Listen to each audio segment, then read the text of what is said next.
مسئلہ یہ ہے کہ جو شخص مکہ میں پہنچ گیا عمرہ کر کے حلال ہو گیا، اب اگر یہ میقات سے نکلے گا تو پھر واپس حج یا عمرے کا احرام باندھ کر آنا ہے، بغیر احرام کے نہیں آ سکتا۔ مگر آج کل جب سے یہ گاڑیاں فاسٹ ہو گئی ہیں تو ایک رائے یہ ہے کہ جدہ میقات سے باہر ہے۔ جدہ سے ہم جب چلتے ہیں تو 10 مائل پر بوہرا ایک گاؤں آتا ہے، وہاں سے میقات شروع ہوتا ہے، ایک رائے ہے، تو جدہ باہر ہے۔ اب ڈرائیور دن میں 8 مرتبہ جاتا ہے اور آتا ہے، 1 گھنٹے میں جاتا ہے اور 1 گھنٹے میں آتا ہے، چلو یہ تو جدہ ہے، لیکن مدینہ تو بالیقین میقات سے باہر ہے۔ ٹیکسی والے اپ ڈاؤن کرتے ہیں، پیسنجر لے کے جاتے شام کو چلے آتے ہیں۔ اب اتنی مرتبہ آتے جاتے عمرہ کا احرام باندھیں گے، دوسرا احرام باندھیں گے تو وہ تو عمرہ کرتے ہوئے 2-2.5 گھنٹے لگتے ہیں، اور اتنا تھک کر رہ جاتا ہے کہ 2 دن کھڑا نہیں ہو سکتا، تو پھر ٹیکسی والے کیا کریں گے؟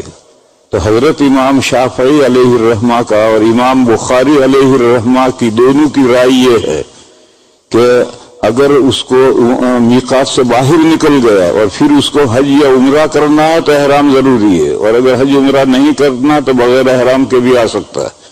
تو اس قول پر سبھی لوگ عمل کرتے ہیں۔ اب وہ ٹیکسی والوں کی تو مجبوری ہے، یا تاجر جو اپ ڈاؤن کرتے ہیں ان کی تو مجبوری ہے، لیکن سبھی لوگ اس پہ عمل کرتے ہیں۔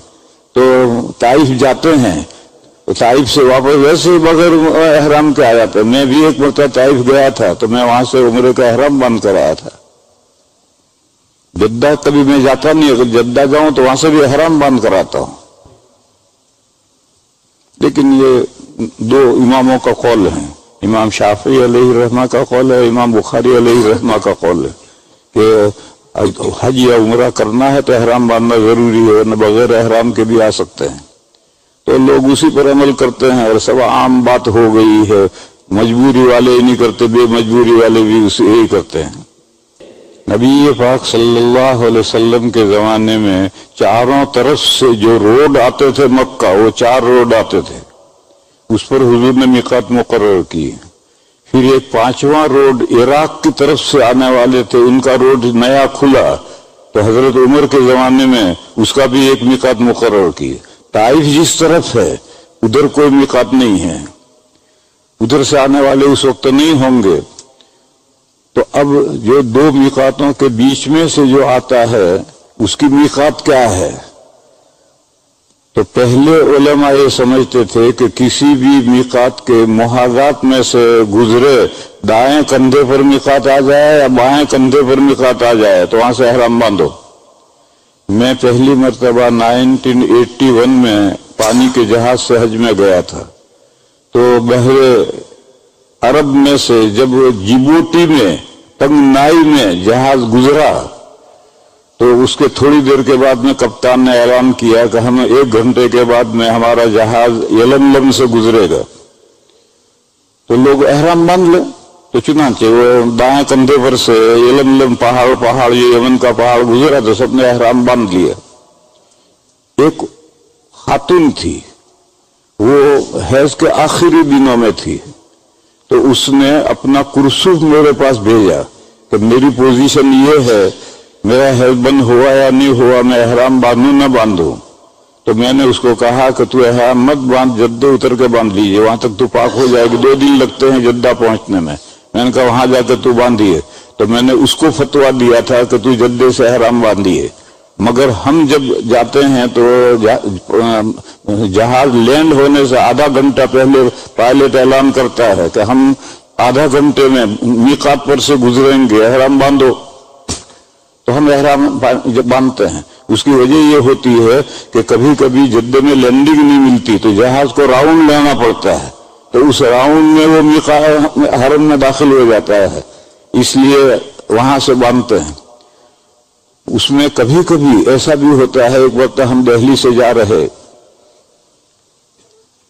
اعلان ہوا احرام باندھو، راجستھان کا ایک بوڑھا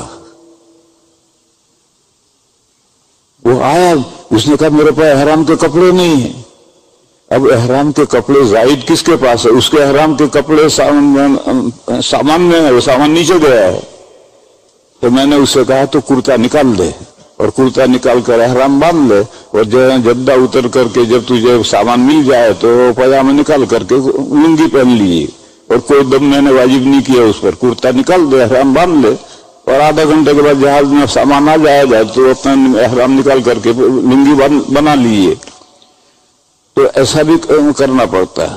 ایک مرتبہ ہم نے حماقت کی، دہلی سے ہم روانہ ہوئے، میں بھی تھا اور مظاہر کے شیخ الحدیث مولانا یونس صاحب رحمۃ اللہ علیہ بھی تھے. آخری جہاز تھا، ہوتے ہوتے بورڈنگ ہو کر کے آخری حال میں پہنچ گئے جہاں سے جہاز میں بیٹھنا ہے، اور اعلان ہو گیا کہ جہاز میں ٹیکنیکل خرابی ہے، یہ جہاز آج کے بجائے کل 9 بجے چلے گا. اب امیگریشن ہو گیا ہے، ابھی واپس بھی نہیں آ سکتے، اور وہاں بھی رہنا ہے. وہاں پھر ہم نے دونوں نے کپڑے پہن رکھے تھے، اور وہاں جا کر کے 2 رکعت پڑھ کر کے نیت کر کے تلبیہ پڑھ لیا، ہمارا تو احرام شروع ہو گیا. اب ہم واپس بھی نہیں آ سکتے، اور وہاں 2-4 بیت الخلا تھے، وہ اتنے گندے کر دیے لوگوں نے. 500-700 مسافر. اس دن توبہ کی کہ کبھی دہلی سے احرام نہیں شروع کرنے کا، جب اعلان ہو جہاز میں تب شروع کرنے کا. قبل وقت احرام شروع کرنے میں ایسی پریشانی ہو جاتی ہے. ہم نے دونوں نے توبہ کی کہ آئندہ دہلی پہ ایئرپورٹ پہ احرام نہیں شروع کرنے کا. کپڑے پہن لو، گھر سے نہا کر چلو، کپڑے پہن کر چلو، پھر جہاز میں جب اعلان ہو تب نیت کر کے تلبیہ پڑھو.